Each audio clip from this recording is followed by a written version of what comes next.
Watukufu ndugu zangu Waislamu, ama baada ya kumshukuru Mwenyezi Mungu Subhanahu wa Ta'ala na kumsalia kipenzi cha umma huu Bwana Mtume Muhammad sallallahu alayhi wasallam, nianze kwa kuwahusia, nikianza kuihusia nafsi yangu kumcha Allah tabaraka wa Ta'ala na kufuata maagizo sahihi ya Bwana Mtume Muhammad sallallahu alayhi wasallam. Watukufu ndugu zangu Waislamu, tupo ndani ya siku tukufu ya Ijumaa, siku ambayo Bwana Mtume Muhammad sallallahu alayhi wa alihi wasallam ameita sayyidul ayyam, ndio bwana wa masiku yote katika wiki. Lakini kubwa zaidi, unapoizungumza siku ya Ijumaa, unaizungumza siku ambayo asili ya mwanadamu ilianzika siku kama ya leo ya Ijumaa. Kama ingalikuwa mwanadamu wa kwanza kuumbwa, ingekuwa amezaliwa kama tulivyozaliwa sisi, basi birthday yake ingekuwa siku ya Ijumaa. Kwa ushahidi wa hadithi ya Anas ibn Malik al-Ansar, anaeleza maneno kutoka kwa Bwana Mtume Muhammad sallallahu alayhi wasallam. Mtume anasema, khalaqa Allahu ta'ala at-turbata fi yawmi as-sabt, Mwenyezi Mungu aliyoumba mchanga huu wa ulimwengu mzima, mchanga unaojua wewe, uliumbwa siku ya Jumamosi. Waljibala fi yawmi al-ahad, milima iliumbwa siku ya Jumapili. Washajar fi yawmi al-ithnain, miti Allah aliumba siku ya Jumatatu. Walmakruha fi yawmi al-thulatha, vitu vya karaha visivyopendwa na wanadamu, shida, njaa, umaskini, dhiki, maradhi, yaliumbwa siku ya Jumanne. Wa khalaqa an-nura fi yawmi al-arbi'a, Allah kaumba nuru, furaha, siku ya Jumatano. Wa batha ad-dawab fi yawmi al-khamis, Allah aliwaumba wanyama na kuwatawanya siku ya Alhamisi. Wa khalaqa adama fi asri yawmi al-jum'ah, na alimuumba mwanadamu katika alasiri ya siku tukufu ya Ijumaa. Ni siku kubwa, siku muhimu, siku adhim, siku ambayo kila mmoja anatakiwa afil kwamba yupo katika asili yake, yupo katika mabda, mwanzo wa uanzilishi wake, yupo leo. Kwa hiyo ukija kusali siku kama ya leo, elewa kwamba umekuja kusali, lakini umekuja kuadhimisha asili yako Muislamu.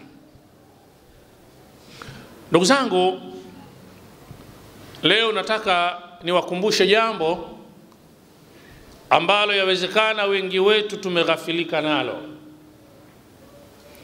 Hivi sasa tupo ndani ya mwaka mpya wa Kiislamu, mwaka 1445. Lakini huu mwaka mpya asili yake ilikuwaje? Inawezekana ukajua kweli nipo ndani ya mwaka mpya 1445, lakini ukiulizwa ilikuwaje mpaka ukapatikana mwaka huu, asili yake ilianzia wapi, inawezekana ikawa tatizo kidogo kukumbuka ama kujua. Lakini kabla hatujaeleza asili ya mwaka huu, lazima tuelezane kuisha kwa mwaka mmoja na kuingia kwa mwaka mwingine ni sehemu sahihi ya kujitathmini wewe Muislamu. Watu huwa wanafurahi hasa pale inapofikia siku yake ya kuzaliwa, anasherehekea kwa kuimba happy birthday, mambo mengine anafanya iwe ya halali au ya haramu. Lakini kinachotakiwa mwanadamu mwenye akili timamu sawa sawa, inapoongezeka mwaka fulani, basi aelewe imepungua hisabu katika umri wake wa kuishi duniani. Mwenyezi Mungu anasema, yabna Adam fa'lam annaka awqatun fa idha dhahaba yawmun fa'lam anna ba'daka qad dhahaba. Mfumo wa maisha ya mwanadamu ni masiku, ni time, wakati. Ikiondoka siku moja, leo Ijumaa, tukifika kesho Jumamosi, basi elewa sehemu ya mwili wako umeshaliwa, umeshakwenda akhera. Kwa hiyo kama mtu aliandikiwa kuishi miaka 30, inapoingia 1445 keshapunguza pale, ana 29 tu sasa. Kwa hiyo al-kayis man dana nafsa wa amila lima ba'da al-maut. Mtume anasema mtu mwenye akili timamu, mwaka unapogeuka akae ajitathmini, ajidadisi, nilikosea nini mwaka jana, nijipange vipi kumfurahisha Allah sasa katika mwaka unaokuja. Wa amila lima ba'da al-maut. Mtu makini mwaka mpya ukiingia anajipanga kufanya mambo ambayo yatamfurahisha Allah baada ya kufa kwake. Ndugu zangu, unapouzungumza mwaka mpya wa Kiislamu,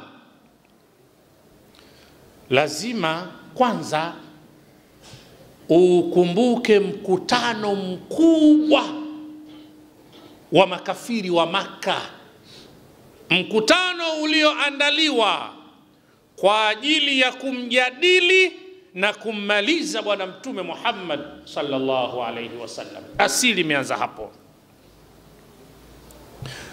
Makafiri wa Makka baada ya kuona Uislamu unaenea kwa kasi,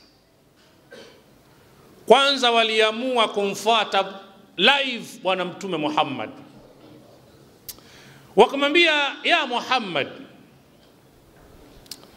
in kunta turidu malan jama'na laka al-amwala wa in kunta turidu jahan sawadnaka wa in kana ma ya'tika ri'ya jama'na laka al-atibba fa inna la narda an sabbi alihatina wa shatbi abaina wa safahati uqulina. Walimfuata live wakamwambia Muhammad, sikiliza, sisi tumechoka kutukanwa miungu yetu, lakini tumechoka kutuambia habari za Mungu mmoja, lakini tumechoka kabisa kutuambia kwamba akili zetu sisi hazioni mbali, eti wewe unayesema Mungu mmoja ndio una akili sawa sawa. Sasa options ziko tatu. In kunta turidu malan, ikiwa labda haya mambo unayoyafanya unasumbuliwa na njaa, labda pesa ya kula hauna, unaamua utengeneze mpango, jama'na lakal amwala, sisi tutakufanyia donation ya hela uwe tajiri zaidi kuliko sisi. Lakini wa in kunta turidu jaha, ikiwa labda unataka cheo, wewe ndio uwe mtawala, sawadnaka, tutakutawadha uwe wewe ndio mtawala wetu, bwana utakuwa ni wewe. Lakini wa in kana ma yatika riya, labda kama kuna ndoto za kishetani zinakujajia, basi jama'na lakal atibba, tutakutafutia madaktari bingwa waje wakutibie maradhi. Acha hizi habari. Alihudhuria katika bunge hilo, lakini ikawa mtu haruhusiwi kuingia tu, lazima pale mlangoni aulizwe, wewe nani na umekuja kwa agenda gani? Wameingia, ilipofika zamu ya Iblisi. Iblisi amekuja katika vazi la kibinadamu, alikula kanzu safi ya Kiomani. Kafika mlangoni, wanamuuliza, mani sheikh, nani mwenzetu unahudhuria kikao hiki? akasema ana shaykhun min ahli Najdi, mimi ni shekhe natokea katika maeneo ya Najdi, Hijaz. Na wakati huo ukimsikia mtu ametokea Hijaz, maana yake ni shekhe, busara zote anazoyafa, ana elimu, lakini pia ana maamuzi ya uhakika. Ilikuwa Najdi atoki mtu wa ovyo ovyo tu, anatoka mtu makini. Anasema sami'tu majtama'tum alayhi al-yawma, nimepata habari ya agenda iliyowakusanya hapa. Fahadartu ma'akum, nikaona bora nihudhurie pamoja nanyi. Asa an la u'dimakum fi ra'ya, nitachangia chochote katika mkutano wa leo. Mezani agenda iliyowekwa, vipi tunammaliza Muhammad ibn Abdullah. Mtu wa kwanza akanyosha kidole, anatoa wazo lake, akasema mimi ninaona tumtoe Muhammad hapa Maka, tukamtupe katika ardhi ya mbali, nukhrijuhu min biladina. Tumtoe kwa mfano hapa Dar es Salaam, tumpeleke Bukoba huko. Sisi hapa akishaondoka tutakuwa tumestarehe, tumepumzika na mambo yake ya dini zake hizi. Yule shekhe akanyosha kidole. Kipindiko hawamjui kama ni Iblisi, wanajua ni mtu mzima tu amehudhuria katika bunge. Akasema innahu laysa bira'yin, hilo mimi silioni kama ni wazo zuri. Akasema innakum in akhrajtumuhu, hakika nyinyi mkiamua kumtoa mkampeleka huko mnapokwenda, eleweni kwamba huyo bwana ana maneno mazuri na mtamu wa kuzungumza. Atakwenda huko huko, atapata wafuasi na atarudi hapa na jeshi kubwa, atakuja kuwasumbua tena. Hiyo sio rai nzuri, tafuteni rai nyingine. Ile rai ikakataliwa kwa mawazo na busara za shekhe mtu mzima. Akanyosha kidole mtu mwingine akasema inni ara an nuwathiqahu hatta yamuta ju'an wa atasha, mimi naona tumfunge, tutafute makamba mazito mazito, tutafute sehemu ya kigogo hivi cha mtende tumfunge, alafu tumsiri hii iwe kati yetu tu, afe njaa, tusimpe maji, tusimpe chochote mpaka atakufa hapo. Yule shekhe akanyosha mkono akasema innahu laysa bira'yin, hilo sio wazo bora. Huyo mkimfunga kwa namna alivyo Muhammad, la yadhharanna amruhu, lazima kuna shetani anakuja kumpa taarifa. Huyo atapeleka taarifa kwa ndugu yake, kwa ndugu zake huko, bwana ndugu yenu kafungwa, nyamuoni mara leo nimeota, mara leo hivi. Basi huyo animuotesha huyo, atamwambia ndugu zake kwamba kafungwa, watakuja kuwapiga hapa. Akanyosha kidole bwana mmoja, Abul Hakam Abu Jahali, Mungu amtie motoni zaidi, akasema inna li ra'yan ma ra'aytukum waqa'tum fihi, mimi nina wazo langu hili naona, lakini bado amjalitoa hilo wazo, mimi nina wazo fulani. Akasema inni ara an na'khudha shaban sariman min kulli qabila, mimi naona tutafute vijana 12 katika kila kabila, tumpate mmoja. Pale Maka wakati huo yalikuwa makabila 12. Sasa katika kila kabila moja, kwa Makonde, kwa Wandengereko, kwa Wazaramo, kwa Wachaga, tumtafute kijana mmoja mmoja mule, kisha tukishampata huyo kijana mwenye nguvu tumpe upanga. Tukishampa upanga, waizunguke nyumba ya Muhammad. Wakishaizunguka, anapotoka usiku wampige pigo la mtu mmoja, afe pale pale. Sasa habari zikienea kwamba Muhammad kauliwa na watu makabila 12, watashindwa watu wake kuwapiga makabila yote. Mwisho wa siku basi tupeni fidia tu yaishe, maisha yanaendelea. Rai hii sasa, fasafaka ash-shaykh, yule shekhe akapiga makofi akasema wallahi innahu la ra'yun, hiyo ndio rai sasa. Angalia mtu mzima alivyokosa busara, anasema huo ndio ushauri mimi nilikuwa nausubiria kwa hamu. Akawa anampiga kifua yule bwana aliyetoa ushauri, akasema lillahi darruka ya Abul Hakam, ubarikiwe sana Abul Hakam, umemaliza mchezo huu Abul Hakam. Rai kapitishwa hiyo. Na kikao hiko kilikaliwa usiku, hakikuwa mchana wa Islam. Jibril anatelemka usiku huo huo kwa bwana Mtume Muhammad, anamwambia ya Rasulullah, la tabit hadhihi laila, usiku wa leo usilale katika nyumba yako. Inna Allaha qad adhana laka bil hijra, leo Mungu anakuamrisha uondoke hapa Maka uelekee Madina. Safari inaanzia hapa. Bwana Mtume Muhammad sallallahu alaihi wasallam baada ya kupewa taarifa hizo na Jibril, anafunga safari, anakwenda kwa rafiki yake Abu Bakar Siddiq. Anafika pale, Abu Bakar anashangaa, anasema sikuzoea bwana Mtume Muhammad kunijia usiku kama hivi, inakuwaje? Anasema inna Allaha qad adhana li bil hijra, Mungu leo ameshaniamrisha niondoke hapa Maka, hapa fai tena. Abu Bakar anamuuliza bwana Mtume Muhammad, ya Rasulullah, as-suhbata, tunaondoka wote?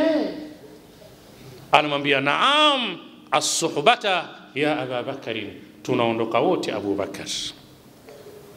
Na ukirudi nyuma kama unakumbuka, Sayyiduna Abu Bakar Siddiq siku zote alikuwa akiomba kuondoka, anamwambia ya Rasulullah, niamrishe niondoke, nihame, niwafuate wenzangu. Mtume anamwambia isbir ya Abu Bakarin, la'alla Allah yaj'alu laka sahiba, vumilia, Mungu anakutengenezea rafiki wa kuondoka naye, usiondoke peke yako. Safari hii ilikuwa ni watu wanne. Sayyiduna Rasulullah sallallahu alaihi wasallam wa kwanza, Abu Bakar Siddiqi, na walikuwa na kijana wao mmoja wa kiume akiitwa Amir ibn Abi Fuhaira au Amir ibn Fuhaira. Huyu alikuwa ni kijana, ni house boy wa Abu Bakar, na mwingine alikuwa akiitwa Abdullah ibn Uraiqit. Huyu ndio alikuwa kiongozi wa msafara. Huyu bwana akuwa Muislamu, alikodiwa tu kwa ajili ya kuwapeleka zile chocho za Madina, kwa sababu mtu kama unapotoroka uwezi ukapita njia hii ya Kilwa Road, lazima upite Keko kidogo, unaingia hapa ili wapoteze wanaokufuata. Kwa sababu makafiri walishajua kwamba huyu bwana usiku wa leo anaondoka. Kuna siri kidogo ililiki pale, ilipita, inasemekana Iblisi aliwaambia kwamba jamani, huyo leo anahama, si taarifa alipata wapi, Allahu aalam.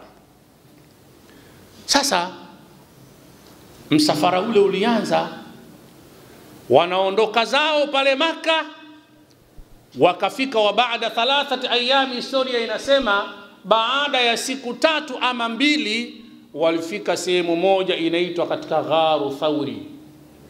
Kuna mlima mkubwa juu na pango, kwa wale kwenda hija wanaweza wakajua. Waliishi katika lile pango muda wa siku 3. Huyu kiongozi wa msafara alikuwa anatafuta sehemu ya kujificha. Huyu kijana kazi yake alikuwa anakuja pale kuleta maji, anapopata anayajua mwenyewe. Lakini kuna mama mmoja pia alikuwa kazi yake anatoka Maka, anakuja pale kwenye pango kuwaletea chakula na maji bwana Mtume Muhammad.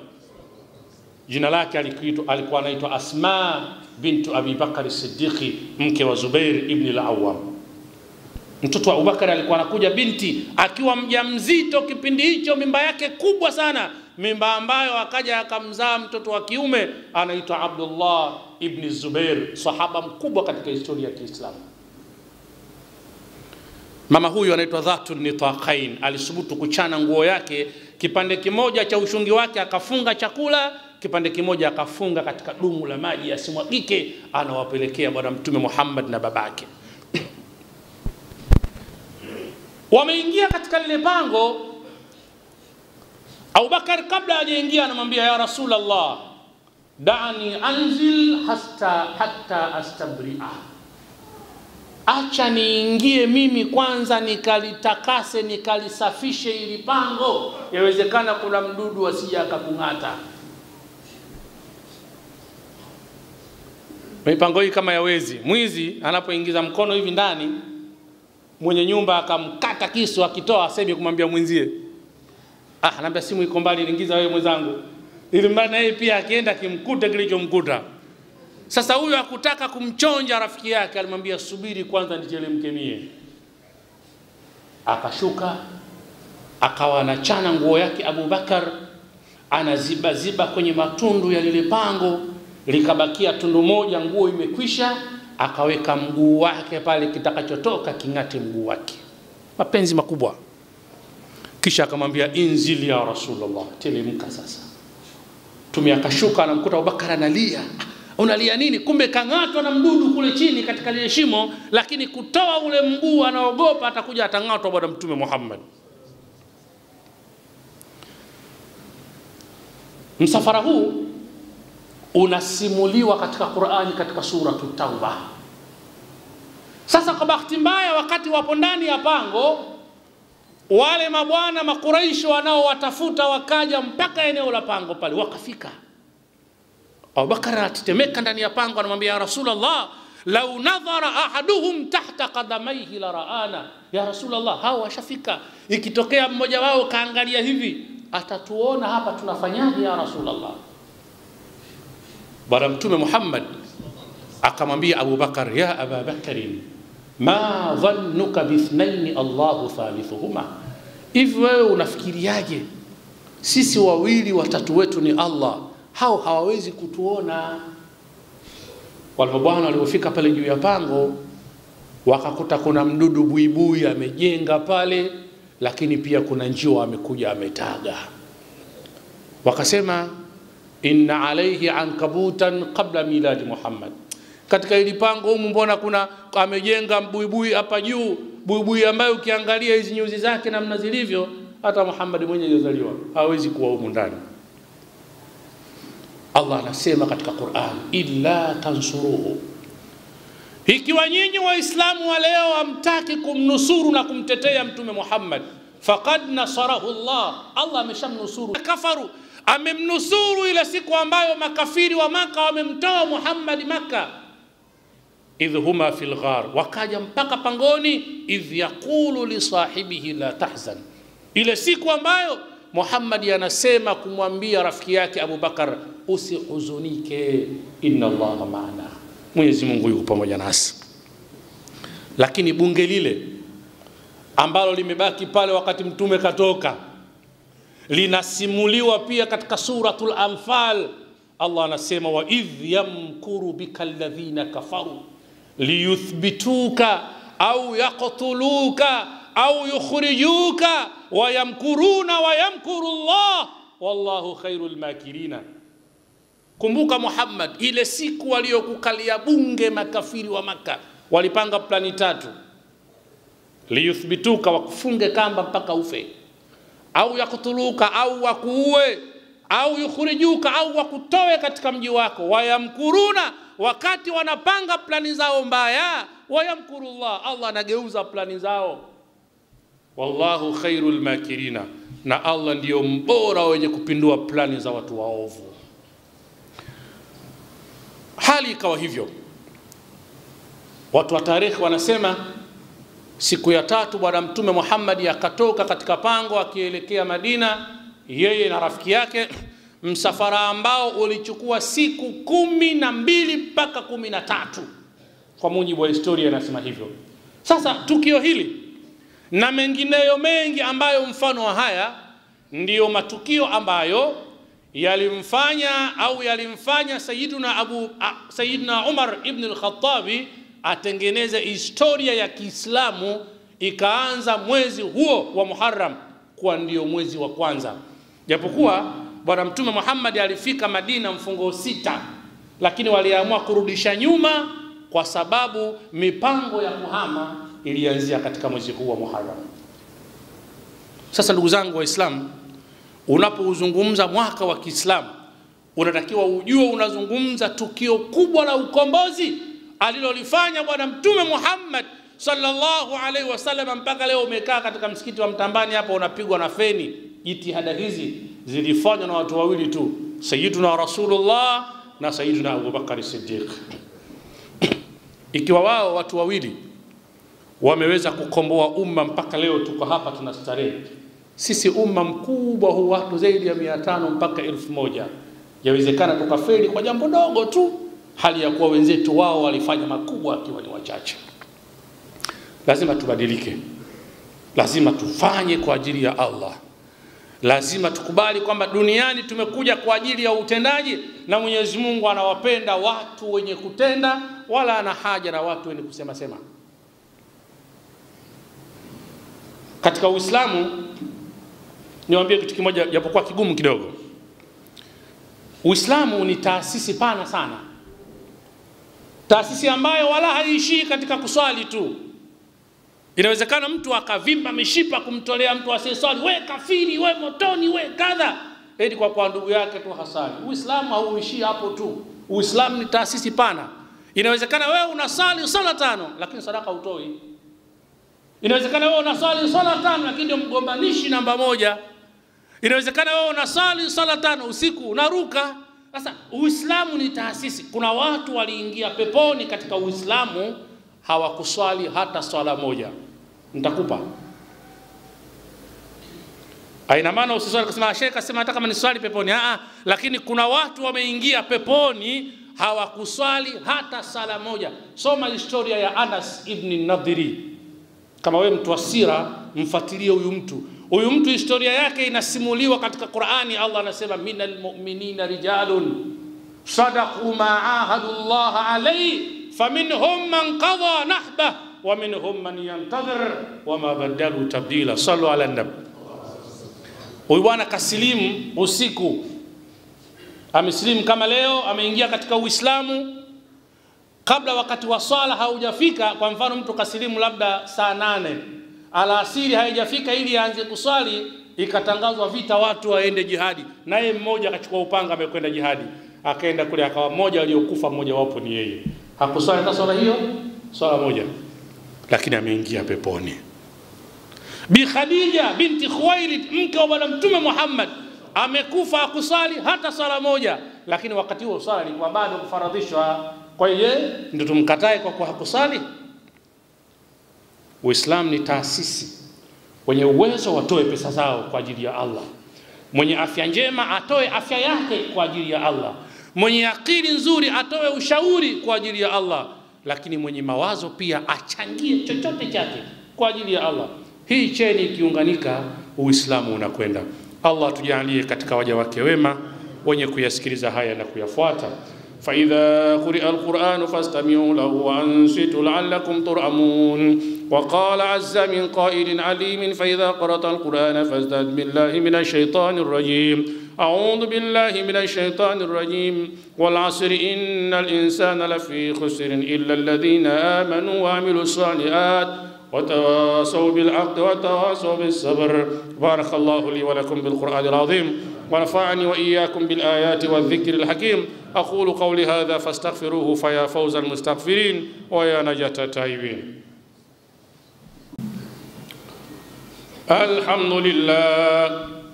الحمد لله حمدا كثيرا كما أمر. أشهد أن لا إله إلا الله وحده لا شريك له إرغاما لمن جحد به وكفر. وأشهد أن محمدا عبده ورسوله سيد الخلائق والبشر. عباد الله اتقوا الله تعالى من سماع اللغو وفضول الخبر وانتهوا عما نهاكم عنه وزجر.